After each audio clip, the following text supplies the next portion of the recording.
Assalamualaikum warahmatullahi wabarakatuh. Di sini kami akan mempresentasikan konsep keputusan perdanaan dan efisiensi pasar. Sebelumnya saya akan menyebutkan anggota kelompok terlebih dahulu. Yang pertama, Muhammad Khalil Maulana, Nurul Amhawati, Dona Melia, Uswatun Maisa Putri, Alif Barun Arois, Najib Azharul Rozan, Sandra Dewi. Pengertian efisiensi pasar menjelaskan bahwa konsep pasar yang efisiensi pada kenyataannya sulit tercapai sehingga dicari suatu konsep alternatif yang dapat diterima sebagai pengganti konsep efisien pasar yang sempurna. Konsep efisiensi pasar sulit tercapai karena banyak persyaratan kondisi efisiensi pasar yang sempurna yang tidak dapat terpenuhi di dalam kenyataan, seperti tidak ada biaya transaksi, tidak ada pajak, tidak ada biaya informasi, dan lain-lain. Pada efisiensi pasar yang sempurna, pasar sekuritas dan akan efisiensi dalam hal akulasi dan operasinya. Efisiensi dalam hal akulasi jika harga ditentukan di mana marginal rate of return untuk semua perusahaan sama dengan marginal rate of return untuk semua investor. Hal ini berarti bahwa dana para investor tersebut dialokasikan secara optimal ke investasi yang produktif yang memberikan keuntungan bagi semua pihak. Sedangkan efisiensi dalam proses hal operasi adalah berhubungan dengan ongkos pengalokasian dana semua sama dengan nol. Pasar modal masih dapat dilakukan efisiensi apabila harga-harga sekuritas sepenuhnya dan secara spontan masih dapat mencerminkan segala informasi walaupun harus mengeluarkan biaya transaksi atau biaya tersebut. Selanjutnya presentasi akan dilanjutkan oleh teman saya. Assalamualaikum warahmatullahi wabarakatuh. Perkenalkan, nama saya Nur Rahmawati dari Prodi Manajemen S1, kelas Manajemen Keuangan E, NIM 220-132, kelompok 1. Saya akan melanjutkan penjelasan mengenai pasar yang efisiensi. Pasar yang efisiensi umumnya itu sangat kompetitif. Kemudian informasi itu terbuka luas bagi semua pemodal, namun pemodal individu ini tidak bisa mempengaruhi harga. Pasar yang efisien ini maksudnya yaitu maksud dari PowerPoint di sini yaitu pasar yang nilai-nilai sekuritasnya tidak menyimpang dari nilai-nilai intrinsik. Pasar yang efisien dikatakan jika jika terhadap suatu informasi ada harga-harga sekuritas yang bertindak seakan-akan setiap orang atau setiap pemodal tersebut mengamati sistem informasi tersebut. Kemudian perubahan harga saham mengikuti pola random walk. Kemudian perubahan harga di waktu yang lalu tidak bisa digunakan untuk memperkirakan perubahan harga di masa yang akan datang. Kemudian akan dilanjutkan oleh teman kelompok saya yang lain. Kurang lebihnya mohon maaf. Assalamualaikum warahmatullahi wabarakatuh. Perkenalkan, nama saya Dona Amelia. Di sini saya akan menjelaskan tentang tingkat efisiensi pasar. Keadaan di mana harga-harga mencerminkan semua informasi yang ada pada catatan harga di waktu yang lalu. Efisiensi lemah. Keadaan di mana harga-harga bukan hanya mencerminkan semua informasi yang ada pada catatan harga di waktu yang lalu, tetapi juga mencerminkan semua informasi yang dipublikasikan efisiensi setengah kuat. Keadaan di mana harga-harga bukan hanya mencerminkan semua informasi yang dipublikasikan, tetapi juga informasi yang bisa diperoleh dari analisis fundamental tentang perusahaan dan perekonomian efisiensi kuat. Terima kasih. Assalamualaikum warahmatullahi wabarakatuh. Perkenalkan, nama saya Uswatun Maisa Putri. Saya akan mempresentasikan tentang strategi keputusan pendanaan. Pembiayaan internal perusahaan memiliki dua sumber pendanaan, yaitu internal dan eksternal. Sumber internal adalah berupa aliran kas dari operasional perusahaan secara keseluruhan ditambah dengan sales of asset. Sumber eksternal adalah dana yang diperoleh dari pasar modal berupa hutang atau menerbitkan saham baru. Tingkat pertumbuhan.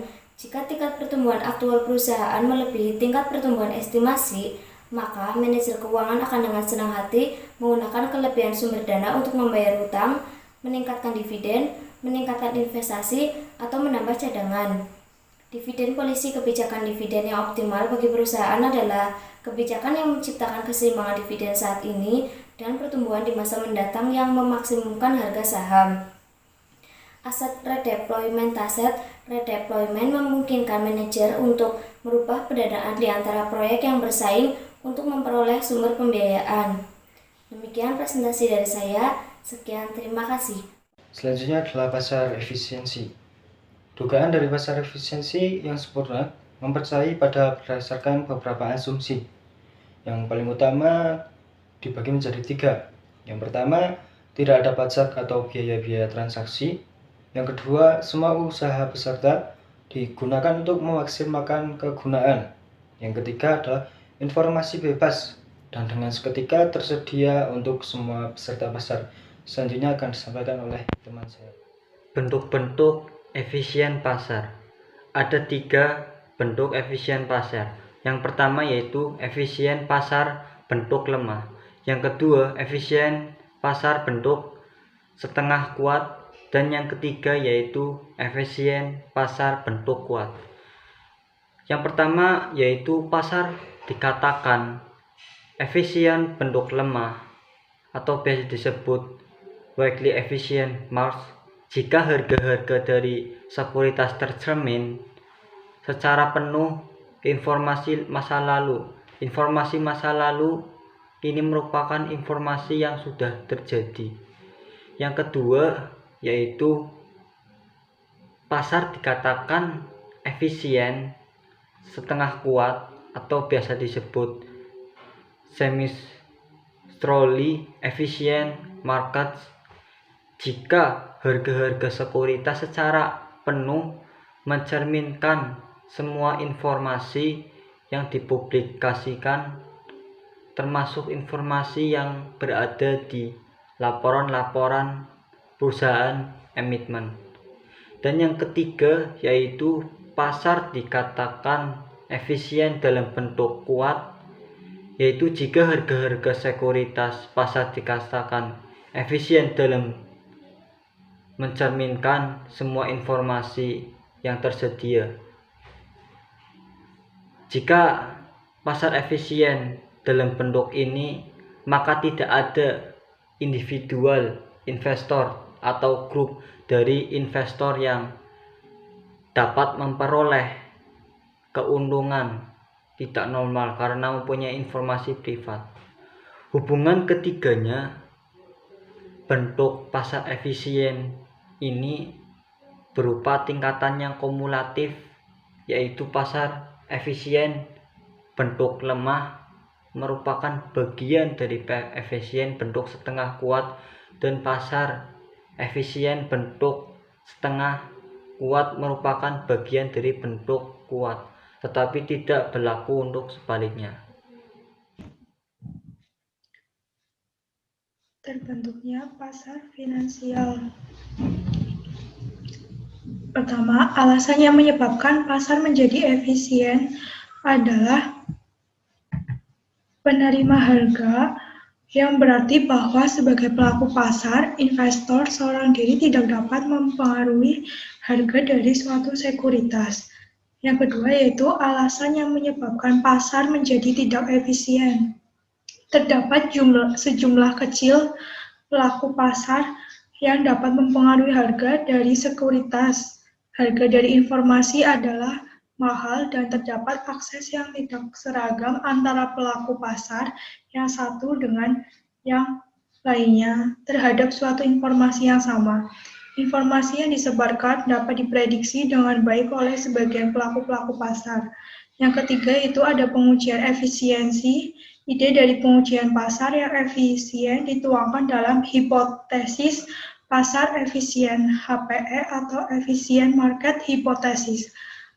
Yang keempat itu ada return dari reksadana. Reksadana merupakan portofolio yang dibentuk oleh perusahaan reksadana dan dijual kembali kepada masyarakat dalam bentuk unit penyertaan.